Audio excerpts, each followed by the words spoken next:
Hello, fellow travelers, and welcome to the Traversing the Stars podcast. Today's special guest is Brian Haberlin.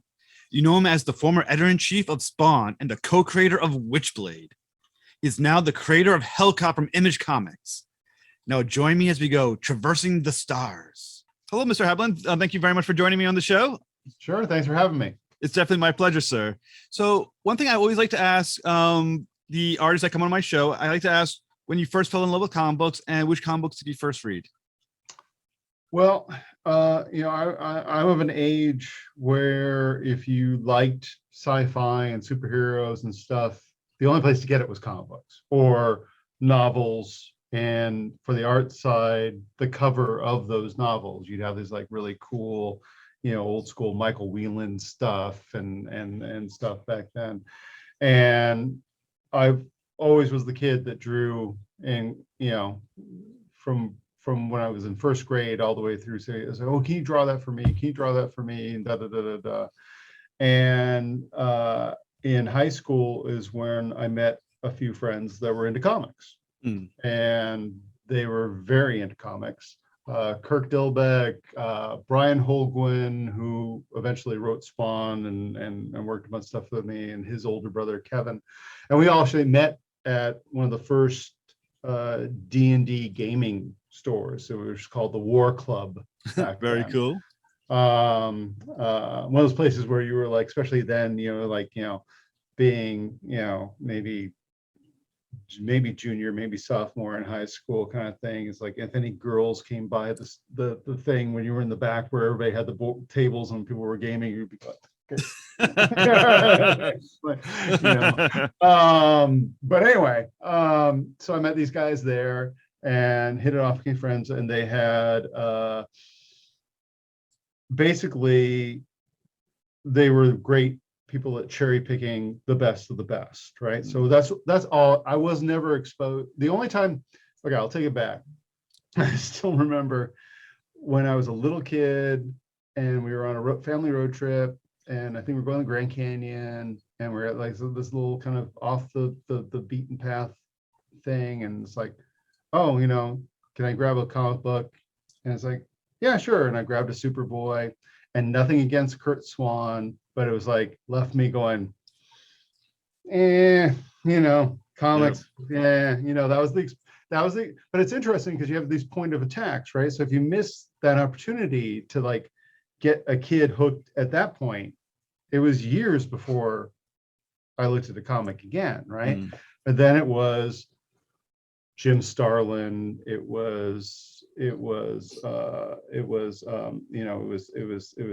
Thanos, Soul Gem, it was Adam Warlock, it was all these really great cosmic things that I just really, really loved. My friend Kirk was a huge fan of Gil Kane, and he introduced me to all that stuff.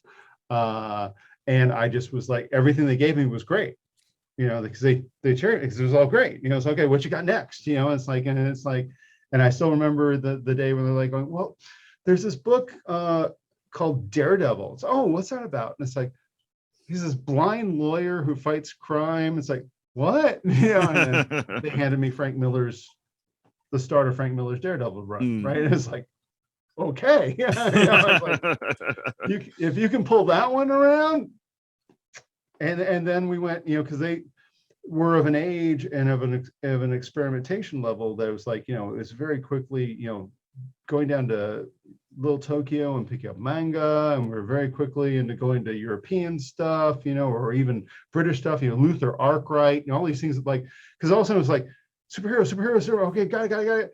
Okay, what do we go beyond that? It's like, oh my God. And there was a store in Hollywood. I live in Southern California, and it was called Bond Street Books.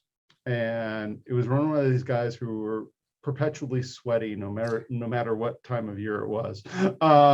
But they had these boxes of basically almost every book that had been done from the 60s to modern day, not bagged and board, just in there, because most of their business was selling like celebrity headshots and marquee those things and stuff.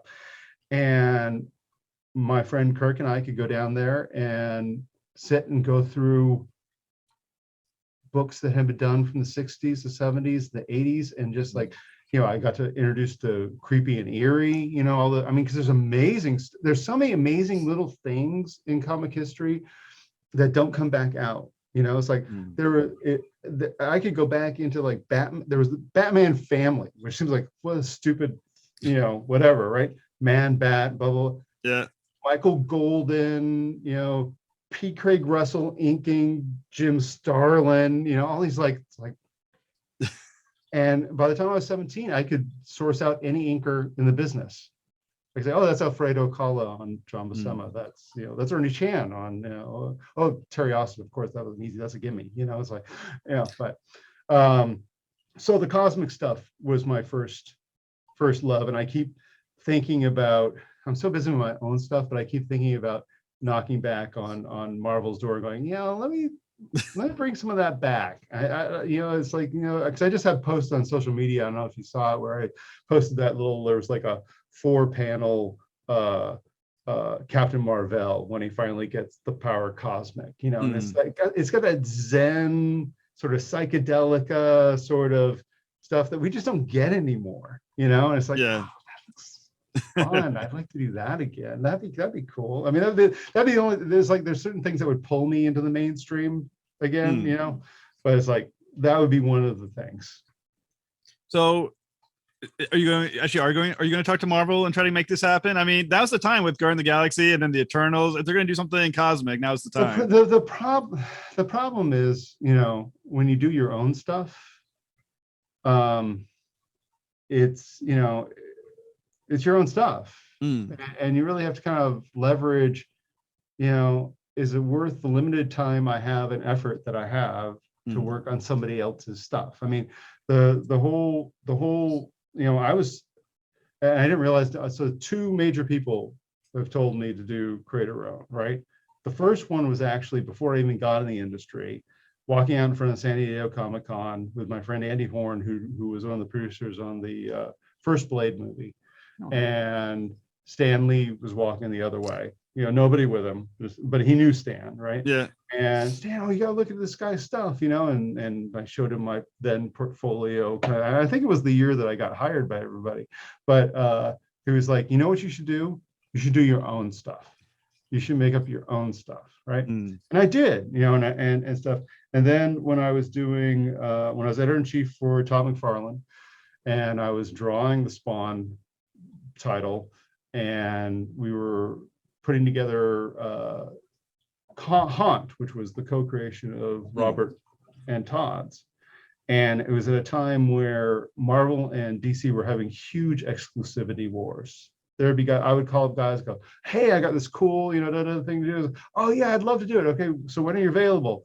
3 years from now. It's like, yeah, that doesn't really work for me, and then I'd be in meetings with people that we actually did get to come in for meetings, and Todd would be going, yeah, but you don't want to be known for doing Stan and Jack's characters. You want to be known for doing your own characters and stuff. And Robert would, of course, chime in with the same thing, and I'd be sitting in the back kind of going, I used to do my own characters. I think I have to, and that's when I left McFarlane to start Anomaly, and for the last 10 years, all I've been doing is my own characters. Of course, we did that in Avalon before that, but well, interesting enough that you brought up Anomaly about that is that you actually had, it's a graphic novel, but you actually integrated augmented reality technology into the comic book, which I don't think I've ever heard done before.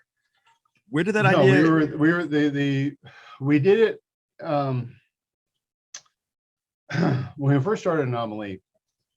It was coming up, the augmented reality stuff, right? And in the very beginning, we were still, we were getting pages done. We were working on the book. It's the longest original full color graphic novel also ever done. You had to say full color and original with that to make that true. But we would have back then augmented reality needed QR codes, and there was no way in hell I was going to put QR codes on my pages. And then, like 6 months later, all of a sudden the development kits could just focus on an image, and that would be what triggered the augmented reality. It's like, okay, let's go ahead and do that. And we did We did Anomaly with augmented reality, Shifter with augmented reality, Faster Than Light with augmented reality. Sonata has augmented reality as well. And we kind of stopped doing it just because, at the end of the day, we'd look back at like the problem with augmented reality is you still have to like physically show people it. It's like when we're at shows, people go, "Oh my God, that's amazing!" Da, da, da, da, da. But if you have a comic that you put out and you put on big on the front page, "Hey, augmented reality, download the app and look at the thing," you'll sell 25,000, 35,000 copies of the book, right? And you'll look at your app downloads and they're like 1,000. So it's like, yeah. So anyway, we have the ability to do it and all that stuff, but and I think it's wonderful, but it's like the audience is still not kind of, I mean, I think again, if we came out with another new thing and if we had the right sort of media attention to it, then that would be something else. But so as far as you said, only 1,000 people would download out of, let's say, maybe 25,000. Is it because they just don't realize this thing because they're not reading, obviously from what I know of people, they just don't pay attention to things. That could be part of it, but also, again, it's like, oh, here, get the companion app. It's like, what I've really tried to push over my career, what you can do with comics, the format, the whole 9 yards.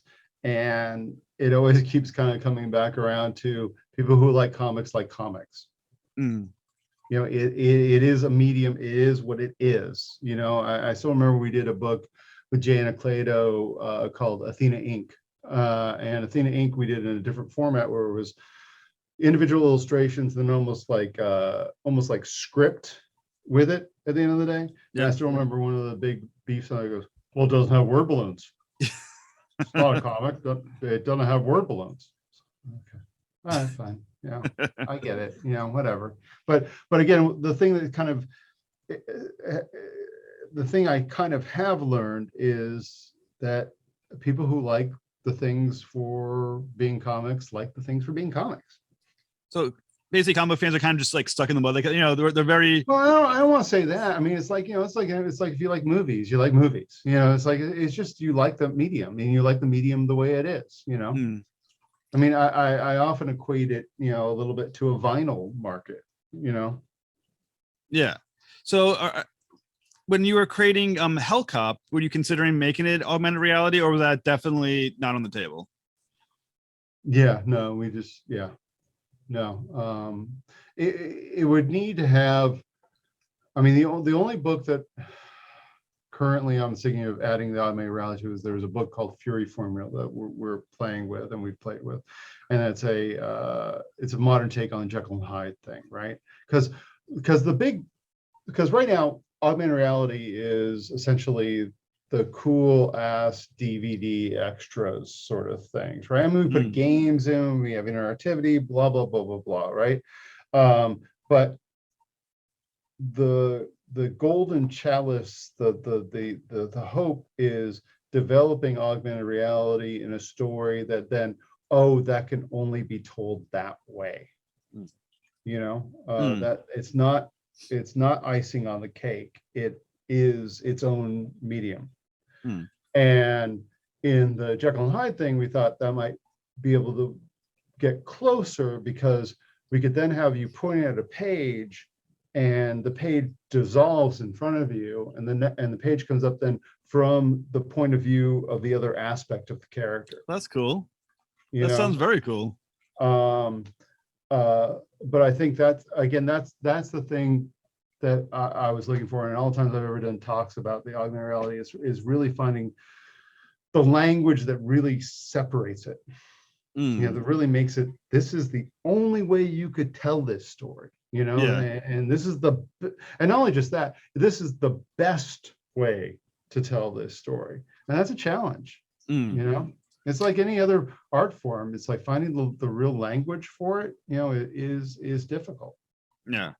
But again, we have the one. I think one of our best uses of it really was with Creative Creature Catcher, our children's book that we did with it. Because we'll even at shows we'll have behind the TV screen that's showing some of the augmented reality stuff, and we'll have our iPads and all that stuff, and it will say coolest children's book ever, right? And we'll have people come up to us going, yeah, chips on their shoulder, yeah, and they'll walk away with like 2 copies, Oh, that's cool. one to keep and one to give to somebody else, right? Yeah. And because that has the fun aspects of, it's got the learning stuff, but it also has a virtual hide and seek game that's never been done before. So we could have parents. So the kids have read the book, they've checked it out. We have the character that comes off the page and talks to them through the whole book, kind of thing. And then you have, because the message of the book is basically there's lost baby creatures around you, and you need to find them and help them get home. And we have a virtual hide and seek game that the parent can actually take the creatures from the book, put them in an environment, and then hand the device to the child to find them. Oh, that's cool. That sounds awesome. Yeah. But again, it's the problem is just, kind of getting word out and getting people to, that's the challenge with that stuff.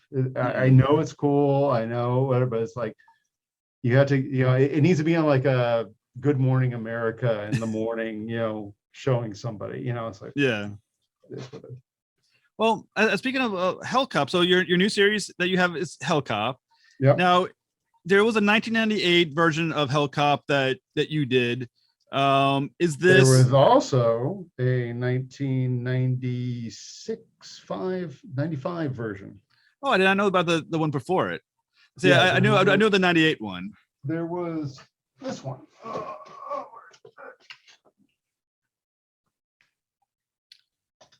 Okay, well, I did not even know that. Top Cow Ballistic Imagery, which was an anthology that we did with a bunch of little short stories, and Virgil and Hellcop was one of the leads. It was definitely before I was ready to do sequential art, really, at the end of the day. But that's Virgil's first appearance, and you could tell the age of it because we have an ad for Witchblade 3 on the back. So that was his first shot out. And then when I launched Avalon with Will Spartasio, we had Stone, Aria, Hellcop, and The Wicked were our 4 lead titles. And since I was busy kind of running the company and writing Stone and that stuff, it was just one more hat that I couldn't wear, though I really wanted to wear. So we brought on Joe Casey and Gilbert Monsanto, and they did a great job. But I've always wanted, throughout all the years since then, in every sketchbook I've ever done, there's been a drawing of Virgil and stuff. So I had to do them, and the timing was right to do them now. So is the new Hellcop, is this a continuation of the other series, or is this a reboot? No, it's more just this is how it was originally intended. Yeah. So now you felt, why was it now the right time to both do the art and the writing for the series? One, I'm just better at doing most of that stuff. and it just there was no other real oh my god, there's a calculation of blah, blah, blah, blah. No, it just felt right. It just felt like, it's something I've always wanted to do. We have, whenever you're doing this kind of stuff, there's always multiple kind of possibilities and multiple maybe creations that you do. And it just seemed like I could jump on that one, or I could jump on that one, or I could jump on that one. And it's like, yeah, let's jump on this one now. That was basically it. There's no grand, like, oh my God, the time and the zeitgeist is right. Oh my God. Yeah. A hell transdimensional thing would just be so hot right now. No, there's no calculation like that.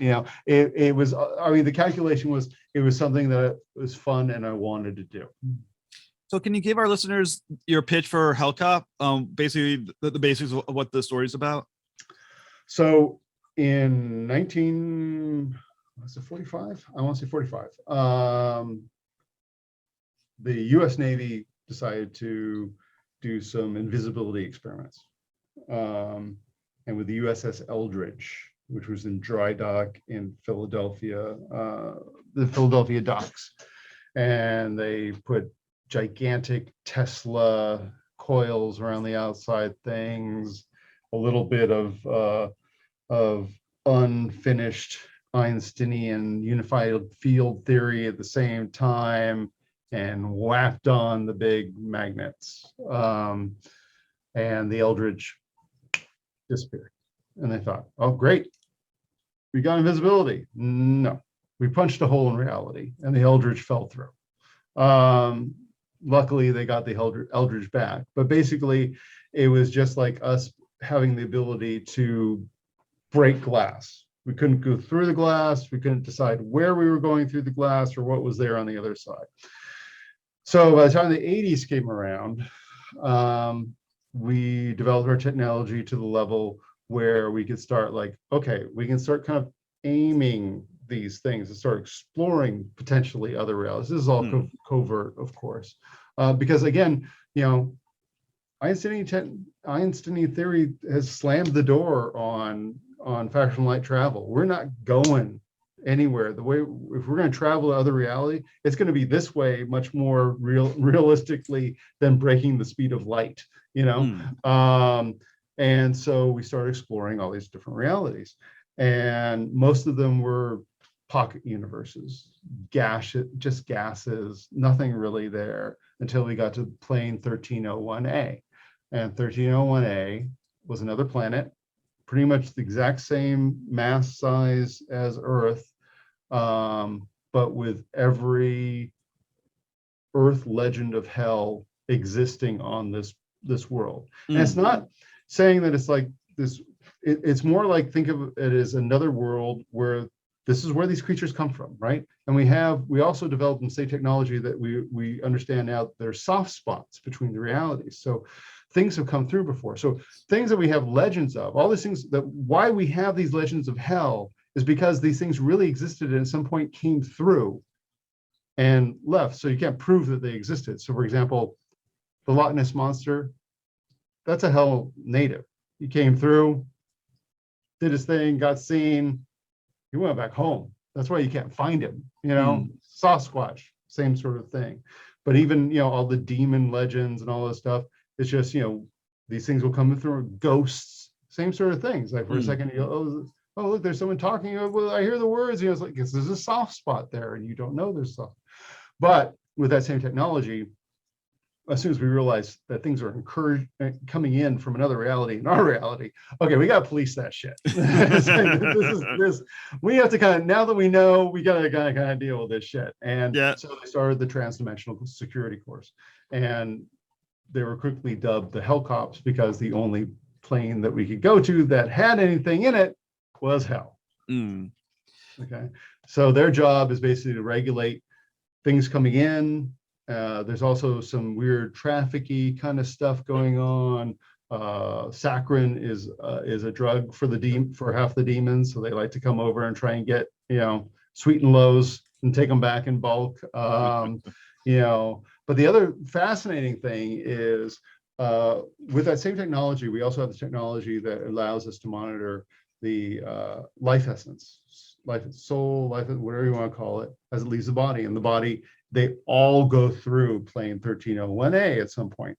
And some actually recorporate there, so become people again there, right? And some keep going, and we've not been able to chart where that is. That's beyond our abilities at the moment anyway. And it's not like because people are bad, they end up there. It's like no one's, you know, the Hellcops debate over it, you know, it's because, you know, maybe they had some past thing they have to take care of, or something's holding them back, or whatever the dealio is. So we have humans that have been on that hell plane almost as long as natives have been on that hell plane. And there's, you know, lawyers, doctors, there's, you know, there's, you know, all these kind of, we play with a lot of like things that don't exist here anymore that still exist there. Like, you know, the big computer over there is a Commodore Amiga. It's the Commodore Amiga 7000, but you know, it's like, you know, and that, you know, John Lennon has put out his 11th solo album over there. You know, there's even a story later on that will incorporate someone who's actually ripping off the Hell mediums, like, you know, and you know, new Amy Whitehouse stuff and bringing it over back here, you know, and selling it. So we have all those kind of levels too. So it's basically, okay, this is hell and whatever, but the underlying story is basically, it's kind of it's Dante's Inferno meets Chinatown. So basically, imagine the 80s, imagine Reagan White House, imagine there's this other dimension, other world, basically another Earth with all of its resources. We can go visit them. They can't visit us back. At least not, I mean, except through the soft spots. So if there's a hell dimension, there's a big conspiracy, basically. Well, if there's a hell dimension, does that mean on some level there's also a heaven dimension, being that we're borrowing from Dante's Divine Comedy? Again, there's the train that goes through with the souls goes somewhere else, and we can't detect where it goes. So one thing I thought was cool about the story is that obviously there's a lot of different creatures. As you present different creatures from the hell dimension. So how deeply have you delved, or have you delved into the characteristics and rules of all these different creatures? And I mean, do you have like pages and pages at home of like maps and details of who all these characters are and their characteristics? Well, I mean, there's I wouldn't say there's pages and pages, but in my head, I always kind of, you know, because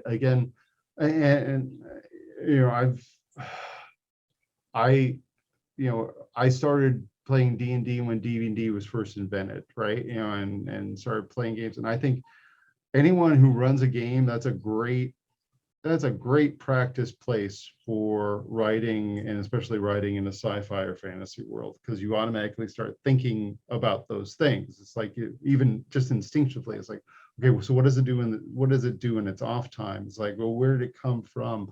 Why does it do that thing that way? Blah, blah, blah. So that's all kind of in my head to a certain degree, but it's not like, because we definitely have, you know, right now we kind of in our heads, there's a hierarchy of the demons, but because it's essentially Earth, but another Earth. So you have all these creatures that have just evolved there. They're not necessarily, you know, weird on purpose. It's just the way they are, you know. So you have all these different phylum that would be similar to what we would have here, but the hell versions of them. The only real difference is the physics model is slightly different in hell.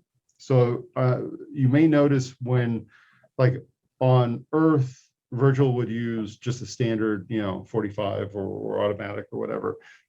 If he goes over to hell with that same gun and shoots it at somebody, it's going to fire, but the bullet will like slowly meander out of the barrel and fall to the ground, right? Because our same physics don't work exactly there, because magic works there, for example, right? But magic there, I like to play it. It's like, you don't see like a bunch of people going, oh, it's how it would be, right? So you have guys who do that, and then they take this and they, okay, this is going to be a light and a fire starter thing, right? So we're going to, some warehouse somewhere, you have all these magic techs, right, that are impugning this with the ability, and you buy it at a store, like you buy a phone that has these apps on it, and it's the same sort of thing, you know. It's just like, okay, so, you know, I don't need to know how to do magic, but all I need to know is press the button and I get the fire, and I get the, even though it's magic as opposed to technology. Yeah. You know, so it's just, the fun part is just like thinking about, okay, let's make all this stuff as kind of real and see how that plays out.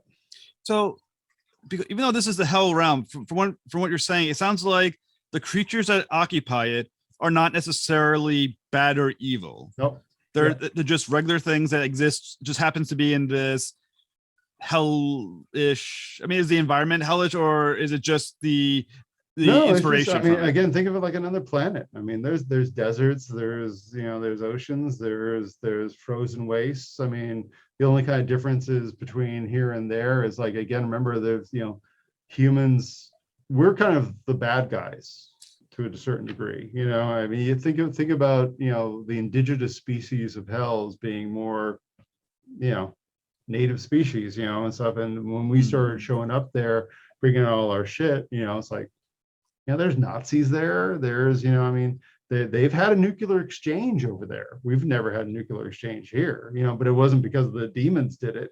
It was humans that did it, and Yeah. stuff. So throughout the series that you've done with Hellcop, you've, like I said, you always had the character of Virgil as your protagonist. Yeah. I assume Virgil was inspired by Virgil from Dante's Inferno, who guided Dante. No, Virgil was named Virgil from his parents, who were big Steve McQueen fans. Oh, okay. Virgil Hiltz is Steve McQueen's name in The Great Escape. Oh, my father loves that movie. He's a huge fan of that one. Yeah. So it seems like it's very apropos, but really it's a Steve McQueen nod, who I met once when I was a little kid. But. Oh, really? Oh, that's awesome. my brother used to not repair, but bring back to life old motorcycles, and there was a 1918 Indian they put back together at our house, and Steve McQueen came to take a look at it. Oh, that is awesome. But yeah, I just remember The Great Escape as being my father used to watch it all the time, and I think he still does. But I saw it. It really is a fascinating movie. I've always been bothered by the ending because I'm one of those people who like happy endings. Unfortunately, unfortunately, that one doesn't quite have it. So, what makes Virgil excel as being a pan-dimensional security cop? It does, and that's the thing. He's an everyman. He's not. I mean, it's one of the things we kind of put forward. It was one of the things I always loved about people that kind of get in the movie Blade Runner, but what was in the book was he was not the best of the best. He was just the guy who survived, luckily too. And Virgil was actually kind of picked to not get in the way. I mean, he was essentially, he wasn't like a special forces guy. He wasn't like some sort of high tech whatever. He was a Philadelphia beat cop that got this assignment because they didn't want anybody that would think too much, because the conspiracy thing was going on, underneath. So they didn't want anybody they wanted somebody who would just be straightforward, whatever. And they mistakenly got Virgil, who wasn't exactly that.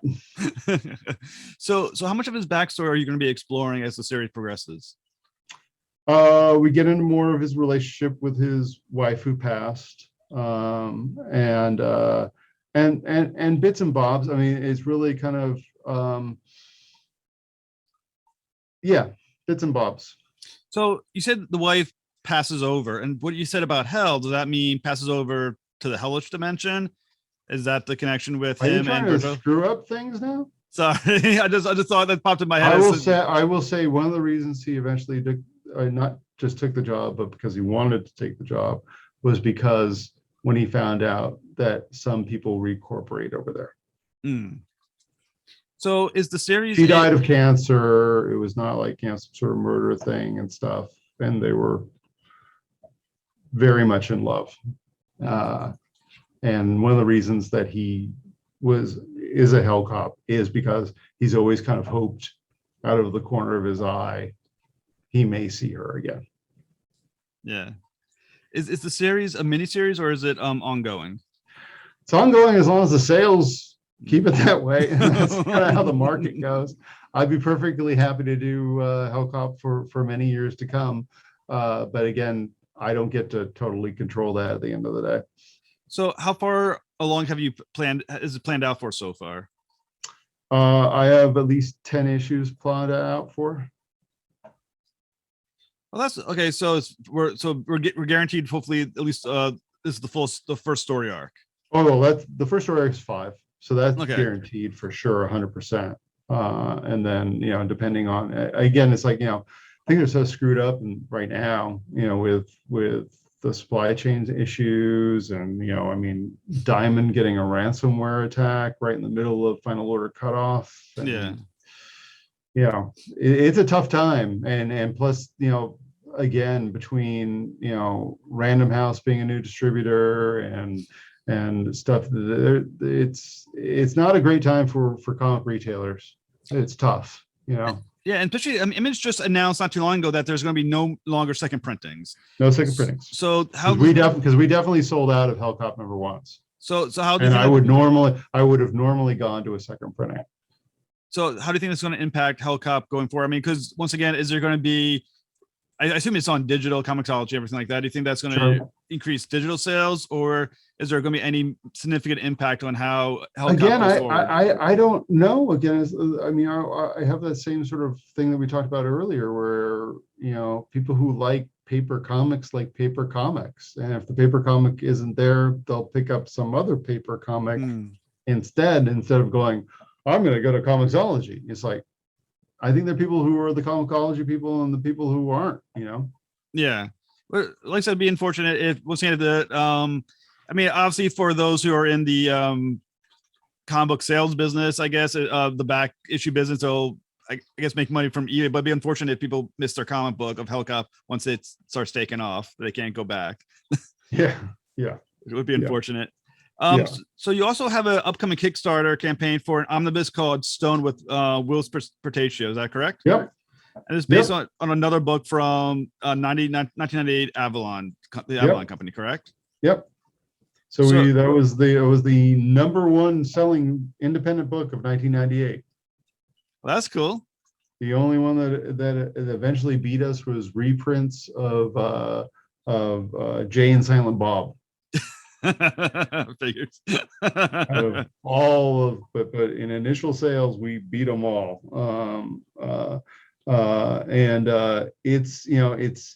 It's one of those, it's like, as you keep going with this, because I think comic book people, you either have to keep moving forward or you stop, and for me, it's always been kind of moving forward. Like, I mean, we, even like, there's another book, The Trusted, that I already have the first script of from David Hine that we're going to be doing. It's like, so there's always things you always got to gunk.